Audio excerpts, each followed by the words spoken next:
Hi, Holistic Travel Nurse. In this episode, I'm going to talk to you and educate you about inflammation. I know your time is valuable, but I know your health should be just as valuable as your time. And I thank you for taking the time to either watch this on my YouTube or to listen it on a podcast.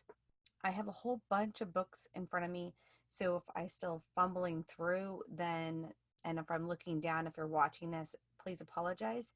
But I want to make sure you are educated and you're getting something out of my channel or my podcast, that you're taking steps in your health and knowing that you can take care of your health naturally. Well, one of the ways to take care of yourself the best is what I've learned is education.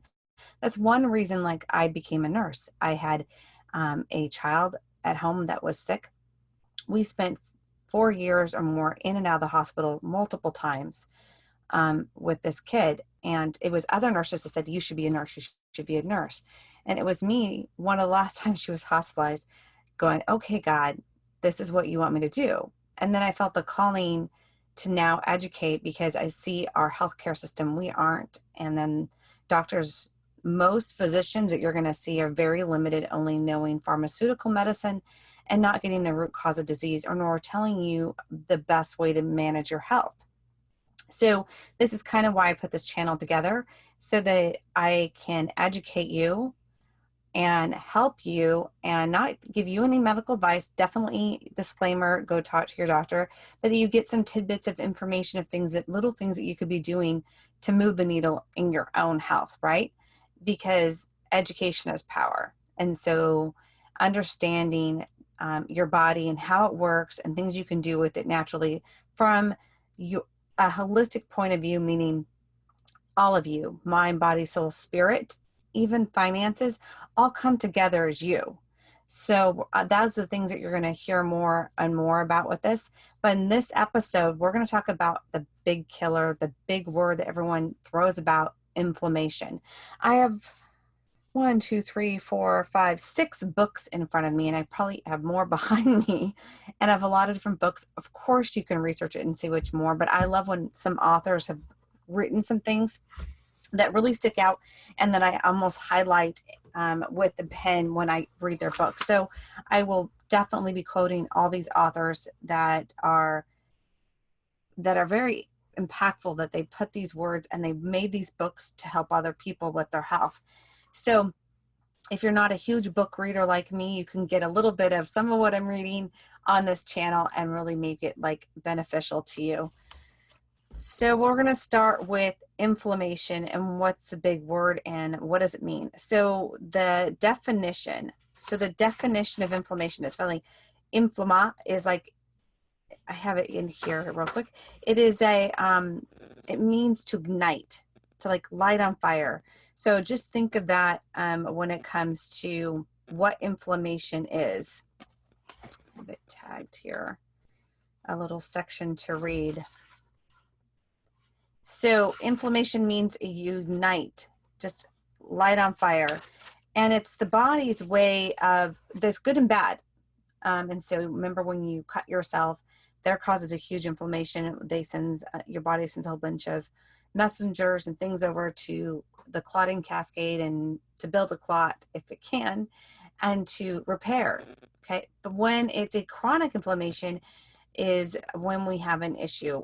So an improper inflammation response, and we have these markers and these chemistries in your blood constantly being elevated, then could cause this chronic inflammation, autoimmune issue that could cascade into many different areas. So do you suffer with chronic pain? Then you're someone who's suffering with inflammation there at work. That's exactly it. So I said, like, inflammation comes from that Latin word inflam, remember that, ignite. And if you have heart disease or know someone who has heart disease, cancer, diabetes, Alzheimer's, autoimmune disease, those are all inflammation driven diseases. So why don't we take a step back and go, okay, what can we do to manage that? And how can we take care of that naturally? That's what you're going to hear on this channel or see on my Sorry.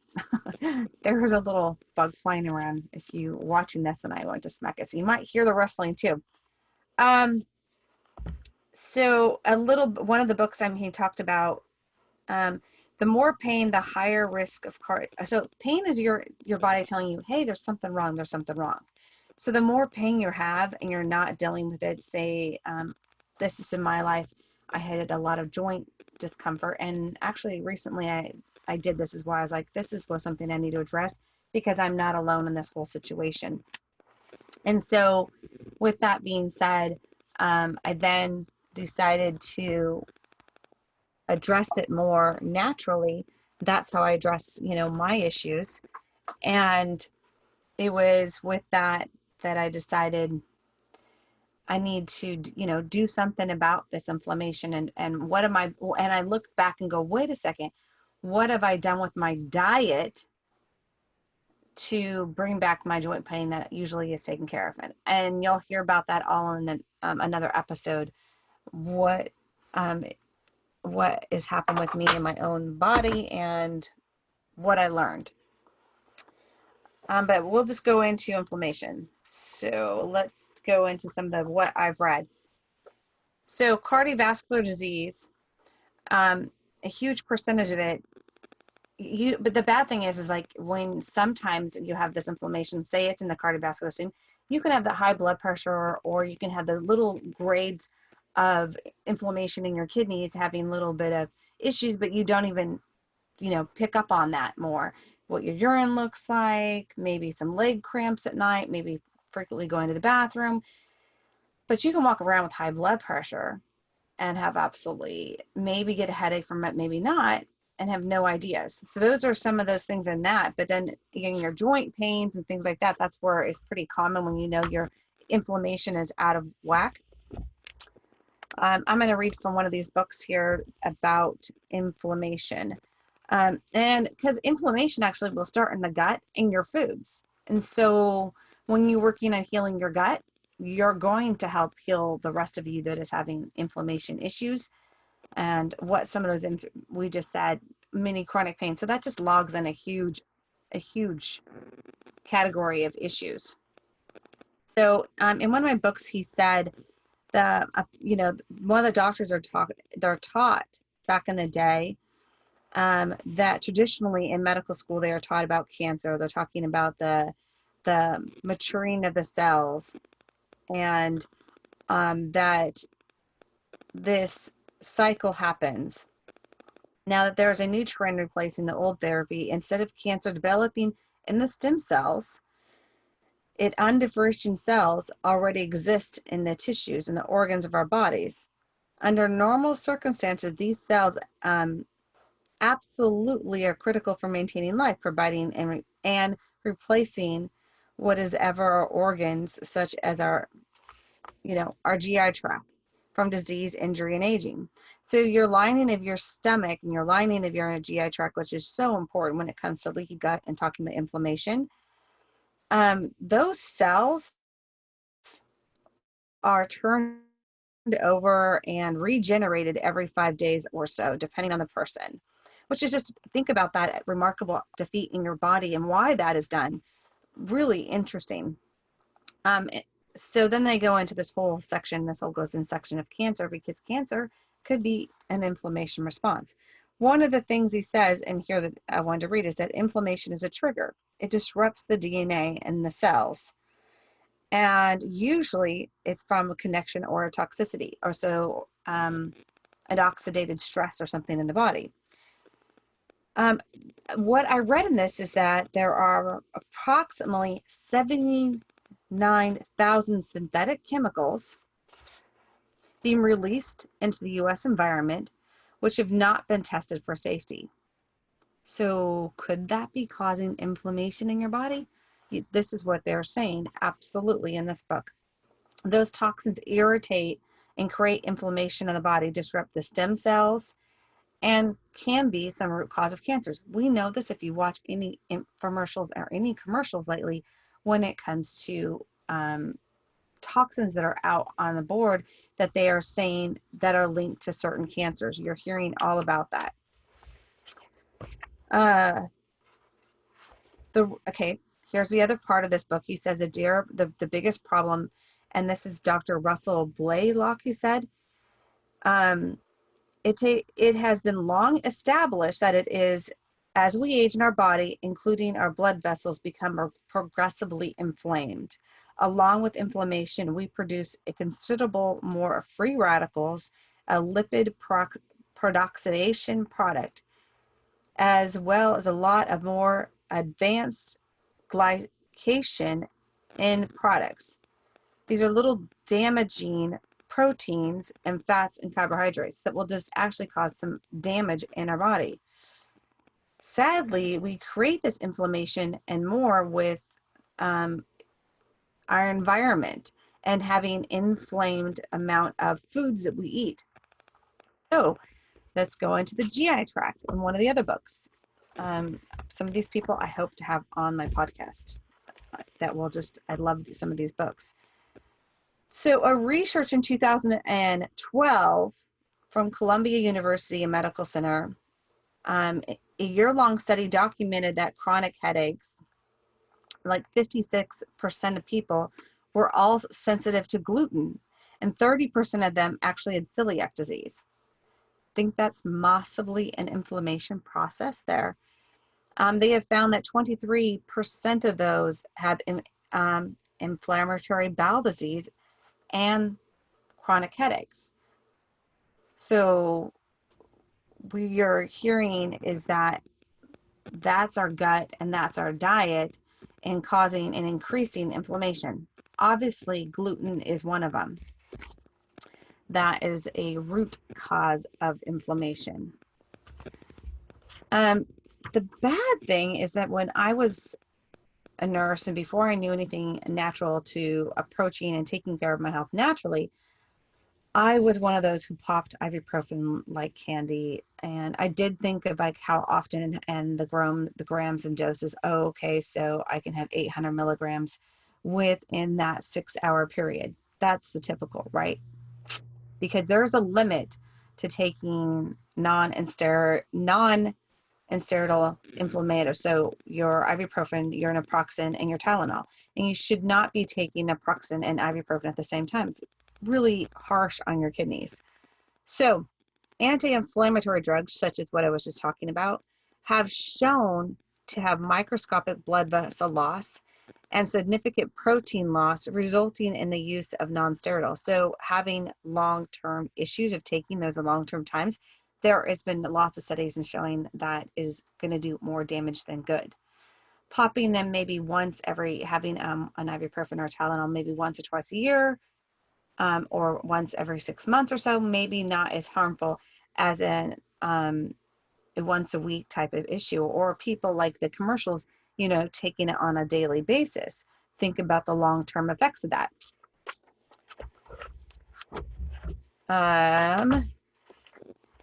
I have notes here in these books, so just bear with me as I flip through some pages.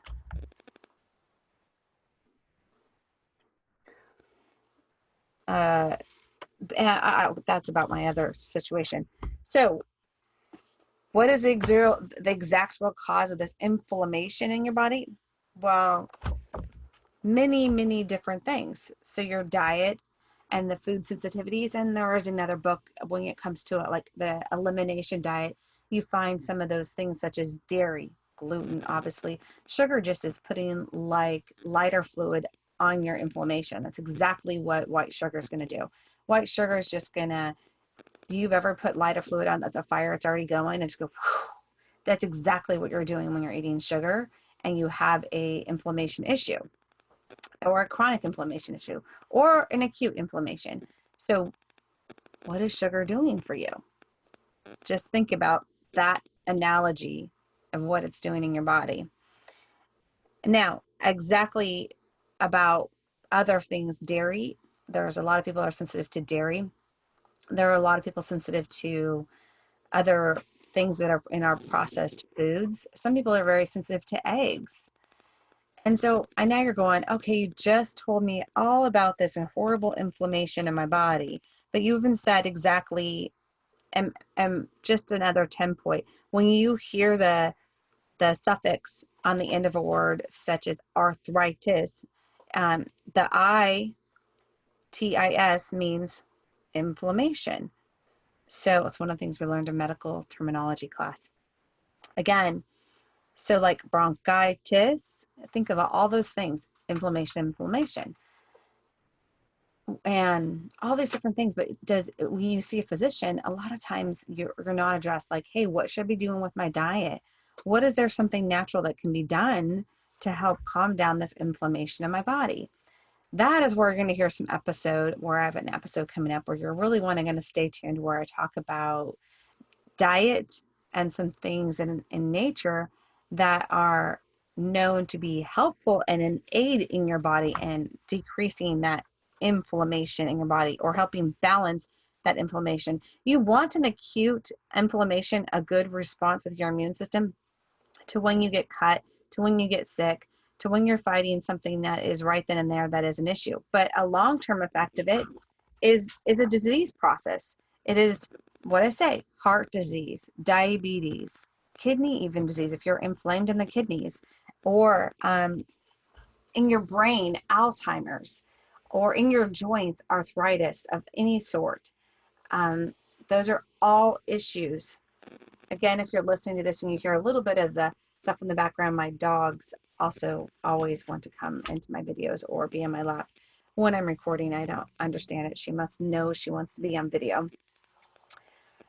So I just want to give you a tidbit of, explaining what inflammation is, giving you some templates of things that it can do in your body, and then stay tuned because you're going to learn a lot more about how to take care of that inflammation naturally. You already have some ideas of foods that are irritating, such as gluten, and say, hey, wait, Naomi, I have no problem with gluten. It doesn't do this. It doesn't bloat me. It doesn't do that.